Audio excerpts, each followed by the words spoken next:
ഇത് Italian മിസ്റ്റിക്കായ Maria വാൾത്തോർത്ത.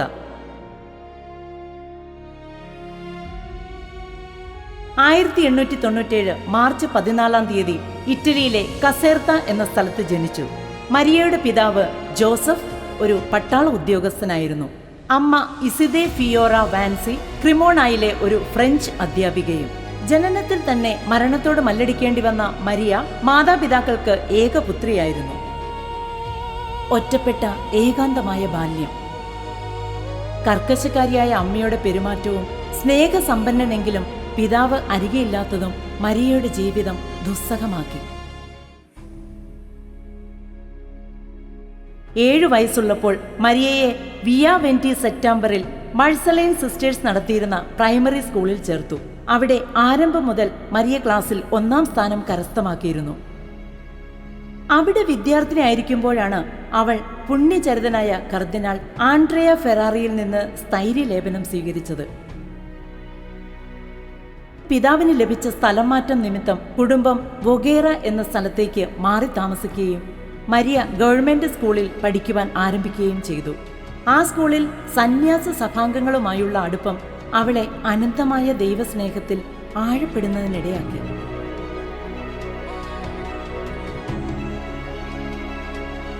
പന്ത്രണ്ടാം വയസ്സിൽ മരിയയെ ഒരു ബോർഡിംഗ് സ്കൂളിൽ ചേർത്തു.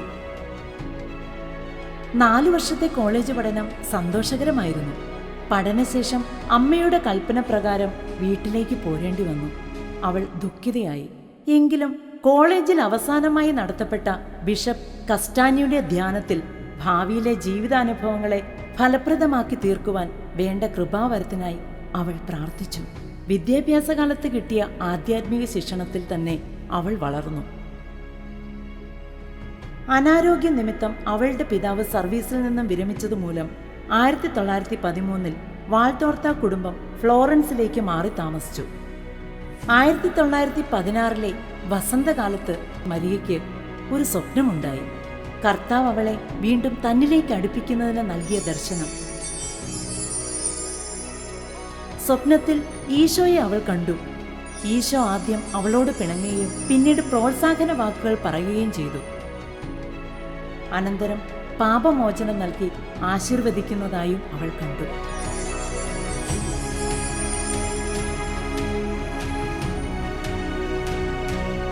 ആയിരത്തി 1917 മരിയ സമരിറ്റൻ നേഴ്സുമാരുടെ സംഘത്തിൽ ചേർന്നു.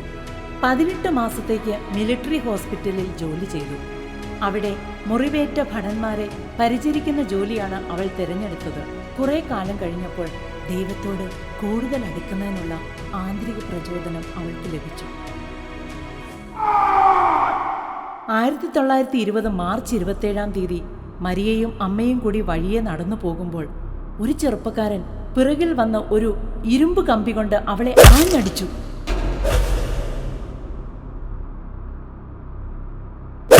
അതിന്റെ ഫലമായി 3 മാസം അവൾക്ക് കിടക്കയിൽ കഴിച്ചു കൂട്ടേണ്ടി വന്നു.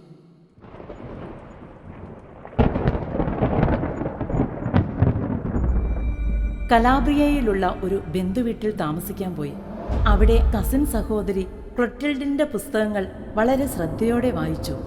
അവയിൽ ഒരു പുസ്തകം വഴി കർത്താവ് അവൾക്ക് ശക്തമായൊരു പ്രചോദനം കൂടി നൽകി.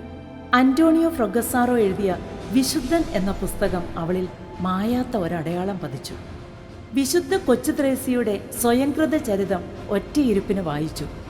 വിശുദ്ധയെ അനുകരിച്ച് കർത്താവിൻ്റെ കരുണാർദ്രമായ സ്നേഹത്തിൻ്റെ ബലിവസ്തുവായി അവൾ സ്വയം സമർപ്പിച്ചു.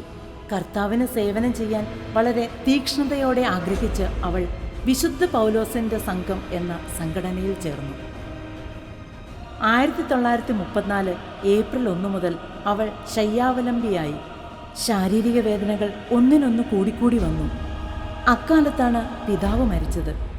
ശയ്യാവലംബിയായിരുന്ന അവൾക്ക് പിതാവിൻ്റെ അന്ത്യകാലത്ത് അടുത്തിരുന്ന് ശുശ്രൂഷിക്കുവാനോ മരണശേഷം ആ ശരീരം ഒന്ന് കാണുവാനോ കഴിഞ്ഞില്ല. അതവളെ തീവ്ര ദുഃഖത്തിലാഴ്ത്തി. പിതാവിൻ്റെ മരണശേഷം അമ്മ കൂടുതൽ കർക്കശവും കഠിനഭാവവും കാണിക്കാൻ തുടങ്ങി. ഒടുവിൽ 1943 അമ്മയും മരിച്ചു. 1943 ദുഃഖവെള്ളിയാഴ്ച ദിവസം അവൾ തൻ്റെ ദർശനങ്ങൾ എഴുതാൻ തുടങ്ങി. ഈശോ മരിയയോട് പറഞ്ഞ കാര്യങ്ങൾ, കാട്ടിക്കൊടുത്ത ദർശനങ്ങൾ എല്ലാം അവൾ എഴുതി. കിടക്കയിൽ പുറകോട്ട് മടക്കിയ കാൽമുട്ടുകളിൽ കാർഡ്ബോർഡ് വെച്ച് അതിൽ പേപ്പർ വെച്ചാണ് എഴുതിക്കൊണ്ടിരുന്നത്. നിരന്തരമായ പ്രാർത്ഥനയും എഴുത്തും.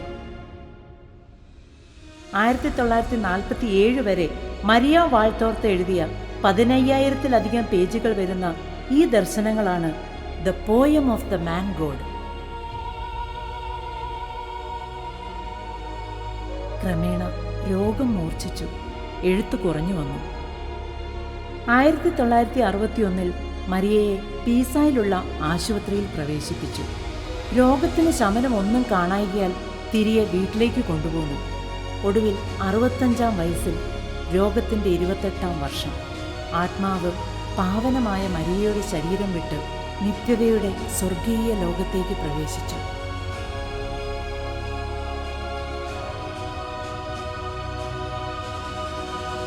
കന്യക മേരിയുടെ ജനനം തുടങ്ങി ക്രിസ്തുവിൻ്റെ പീഡാനുഭവവും മരണവും വരെയുള്ള മരിയ കണ്ട ദർശനങ്ങളാണ് the poem of the man god എന്ന വെബ് സീരീസിലൂടെ ഞങ്ങൾ നിങ്ങളുടെ മുമ്പിൽ അവതരിപ്പിക്കുന്നത്.